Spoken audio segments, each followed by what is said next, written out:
انسان کیا ہو جاتا ہے؟ یہ پریشان ہو جاتا ہے۔ اللہ بچائے جن کی اولاد باغی ہو، اولاد باغی ہو، والدین ان کے ہاتھوں اتنے پریشان کہ ان کو رات کو نیند نہیں آتی، رات کو نیند نہیں آتی۔ ہمیں تو لوگ بتاتے رہتے ہیں، اس مصلے پہ جو کھڑے ہوتے ہیں، ممبر پہ بیٹھتے ہیں اور نام کے ساتھ مفتی کا لفظ لگا ہوا ہے، لوگ بتاتے رہتے ہیں اے اولاد کی وجہ سے لوگ اتنے پریشان کہ نیند نہیں آتی۔ اس لیے اللہ تبارک و تعالیٰ نے بتایا دنیا آخرت دونوں کا سکون چاہتے ہو، دنیا آخرت دونوں کی کامیابی چاہتے ہو کہ ہم خوش رہیں، مگن رہیں، خوش رہیں، اچھی زندگی گزاریں، پرسکون زندگی گزاریں، اس کے لیے اللہ تبارک و تعالیٰ نے یہاں 4 چیزیں دی ہیں۔ ایک ایمان ہو، ایمان کے بغیر تو اگر اتنے اعمال کر لے انسان، اتنے اعمال کر لے کہ آسمانوں تک پہنچ جائے تو ان کا کوئی وزن نہیں۔ ایمان تو اتنی قیمتی چیز، اتنی قیمتی چیز۔ ایمان جنت کی کنجی ہے، جنت کی چابی ہے۔ ایمان ہے تو جنت ہے، ایمان نہیں تو جنت نہیں ہے۔ یہی وجہ ہے حدیث شریف میں آتا ہے، علماء بیان کرتے ہیں کہ جو کافر رفائی کام کرتے ہیں، غریبوں کی خدمت کرتے ہیں اور غریبوں کے ساتھ خیرخواہی ہمدردی کا مظاہرہ کرتے ہیں، غریبوں کا پیٹ پالتے ہیں، یہ کام اللہ تبارک و تعالیٰ کے نزدیک بہت محبوب ہے، بہت محبوب ہے۔ یہی وجہ ہے ایمان والا اگر یہ کام کرے، ایمان والا، اللہ کہتے ہیں میزان عمل میں سے بھاری کوئی اور عمل نہیں۔ غریب کے پیٹ کو پالنا، غریب کی مدد کرنا۔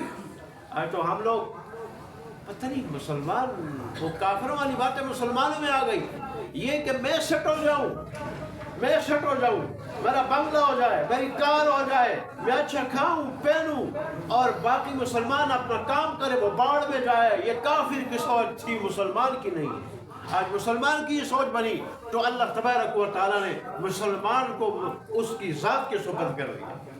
حالانکہ اللہ تبارک و تعالیٰ کے ہم رحم کے محتاج ہیں، اس کے کرم کے محتاج ہیں۔ اگر اللہ ہمیں اپنے رحم سے جو ہٹا کے، کرم سے ہٹا کے، اپنی رحمت سے ہٹا کے ہمیں اپنی ذات کے ذات کے سپرد کر دے، ذات کے، تو پھر ظاہر ہے ہم دن بدن پستیوں میں گریں گے، ذلتوں میں گریں گے، رسوائیوں میں گریں گے، پریشانیوں میں گریں گے۔ سب کچھ ہونے کے باوجود ہمارا پیٹ رجے گا نہیں۔ اگر ہمارے پاس بڑا کچھ ہوگا، ہم کہیں گے اور ہو جائے، اور ہوگا، ہم کہیں گے اور ہو جائے، اور ہوگا، ہم کہیں گے اور ہو جائے، یہاں تک کہ ایک دن اعلان ہو جائے گا کہ دنیا تو فلاں دنیا سے چلا گیا، لیکن ہم رجیں گے نہیں۔ یہ رسول اللہ صلی اللہ علیہ وسلم نے 1400 سال پہلے یہ ارشاد فرمایا تھا۔ کسی صحابی نے رسول اللہ نے درخواست کی، میرے لیے دعا کر دے، اللہ مجھے مالدار بنا دے۔ رسول اللہ نے فرمایا اللہ اس کو قناعت عطا کر دے۔ تو اس نے شکوہ کی، اللہ کے حبیب میں نے مالداری کی بات کی تھی، آپ نے قناعت والی دعا فرمائی۔ انہوں نے فرمایا کہ جب تک تیرے اندر قناعت نہیں ہوگی تو مالدار نہیں بن سکے گا، مالدار نہیں بن سکتا ہے۔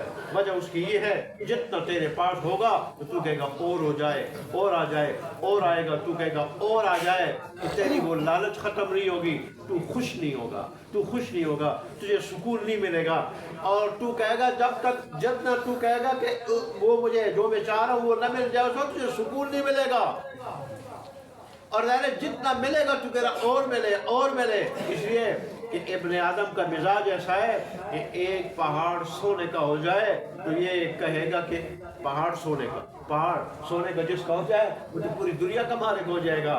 رسول اللہ نے کتنی بڑی بات سمجھائی ہمارے مزاج کو لے کے کہ کہیں دنیا کے لیے، دنیا کے لالچ کے لیے، دنیا کی لالچ میں آ کے اپنی آخرت نہ برباد کر ڈالو۔ انسان کا مزاج بڑا لالچی ہے، پہاڑ سونے کا ہو جائے یہ کہے گا اور ہو جائے، اور ہو جائے، کہے گا اور ہو جائے، اور ہو جائے، کہے گا اور، یہاں تک اس کے منہ میں مٹی نہ چلی جائے، اتنا رجنا نہیں۔ جب رسول نے فرمایا اللہ اس کو قناعت عطا کر۔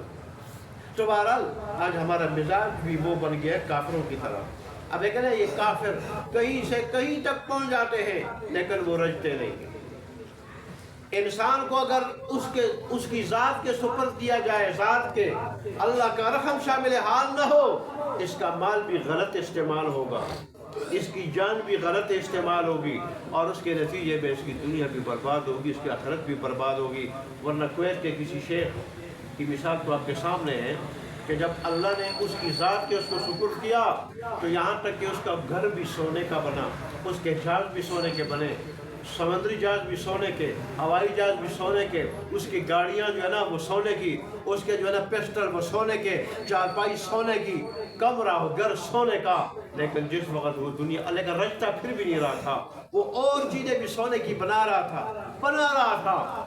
اور پھر وہی کوئی بوڑھا نہیں تھا، جوانی میں جب اللہ نے اس کو بلا لیا تو پھر ایک طرف لوگ سونے کی چیزیں دکھا رہے تھے، دوسری طرف قبر کی شکل میں گھڑا دکھا رہے تھے کہ دیکھ انسان اگر بڑا کچھ جمع کر لے ایک دن اس میں اسی گھڑے میں جانا ہے، اور وہ گھڑا وہ جنت کا باغ بن جائے، تاحق دینے گا جنت کا باغ بن جائے، وہ کس سے؟ وہ ایمان سے بنے گا، وہ نیک اعمال سے بنے گا، وہ اخلاص سے بنے گا کہ خود بھی ایمان والا ہو، خود نیک اعمال والا ہو، اوروں کو ایمان کی طرف نیک اعمال کی طرف بلانے والا، خود صبر والا ہو اور اوروں کو صبر کی طرف بلانے والا، وہ گھڑا اس سے جنت کے باغیچوں میں سے باغیچہ بنے گا، نہیں تو جہنم کے گھڑوں میں سے گھڑا بن جائے گا۔